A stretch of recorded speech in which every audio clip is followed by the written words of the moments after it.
Dawn lay bleeding on the cold dungeon floor. Disbelief warred with the stark reality of his situation. He felt his senses fading, a consequence, he thought dimly, of losing too much blood.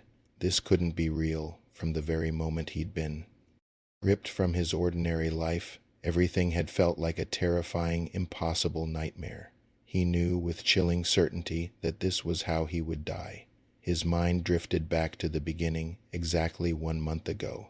He remembered the disorientation, the sudden shift from a busy street to standing amidst a crowd of bewildered strangers in an utterly alien, cavernous space. Panic surged. What is going on here? Someone stammered. Is this a hypnosis organization or something like that? Another person thought, what's this place? And why are there so many people here? Dawn thought the sheer impossibility of it was overwhelming. This is driving me crazy. I was on my way to an interview. A businessman yelled into the oppressive gloom. He recalled pulling out his phone, a futile gesture. There's nothing indicating this place on the map. A figure materialized before the crowd, hidden within an unsettlingly cheerful rabbit doll costume. Welcome to the dungeon, it chirped. Nice to meet you. I'm your guide in this game. The guide gestured broadly. You were all summoned to this game? It paused, leaning forward with eerie enthusiasm. Are you curious to know about this game? Curious. You are definitely curious. Dawn's fear rapidly curdled into anger. Hey, what the hell is this? Someone from the crowd roared, stepping forward. I don't know if you are giving me an offer or WHAD, but I'm not interested in this game at all. I'm late for an important interview now. You, the one hiding behind the rabbit doll, don't talk nonsense and get out now. Call a taxi or whatever. The guide seemed unfazed by his outburst. Bullshit. I'm trying to tell you something really important, it retorted, its voice losing some of its cheer. Besides, I'm the only one here. It paused dramatically. With you. Its tone shifted back to forced brightness. Okay, now listen to me. I'll explain the rules of the game. The doll did a little spin. Learn while you die. Dungeon game. Dungeon game. It pointed at Dawn. For a man with a small mind like you, I'll tell you the important rules of the game first. It leaned in conspiratorially, though its voice carried, I'm the only one here. And, honestly, until this moment, I thought it was just a dream. Its tone turned suddenly serious and threatening. First of all, always be nice to the game guider if you want to save your life. A harsh image flashed in Dawn's memory. Someone ignoring the guide and being instantly struck down. He's dead, he's dead. See. If you ignore a rule, you'll die. The guide surveyed the remaining terrified participants. There are 100 people here. Wow. Okay. Now, shall we start? The grim reality settled on Dawn. This wasn't a dream, this is the dungeon. Someone nearby whimpered, Are you crazy? This place is too dangerous. The guide ignored them. I am the guide and I'll give you the basic equipment, okay? Dawn received a simple weapon. He stared at it numbly. Weapon? Ha ha ha ha! He laughed weakly, grasping for any rational explanation. Yeah, this is VR virtual reality. It's popular these days. He looked around, the details too sharp, the fear too visceral. This actually looks like real 3D? Yeah, I've seen an article about a test where they pick people and put them together in a virtual reality and manipulate their memory. The guide cut through his desperate hope. Are you ready to start now? You must know how to survive? It raised its arms dramatically. Dungeon game.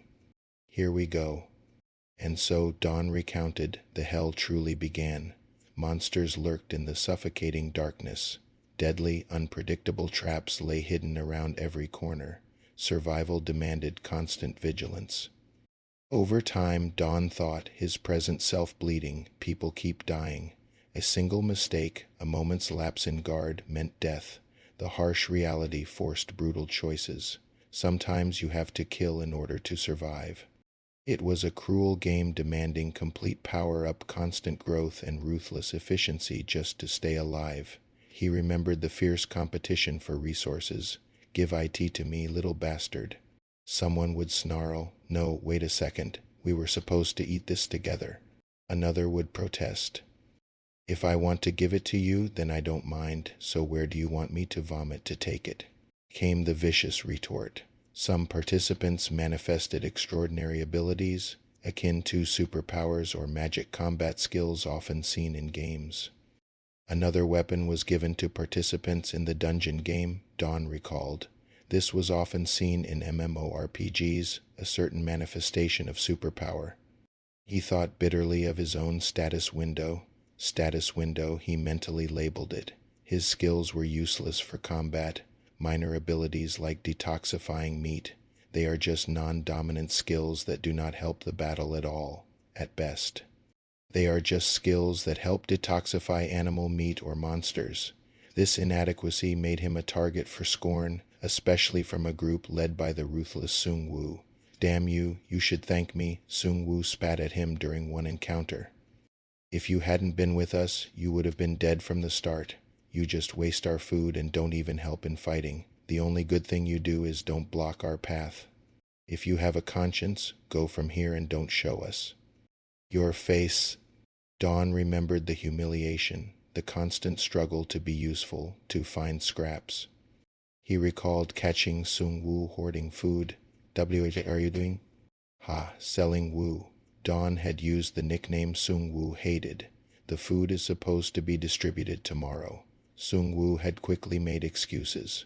"Well, the battle was a bit intense today. I considered taking some healthy nutritional supplement." His companion Dawn had intervened coldly.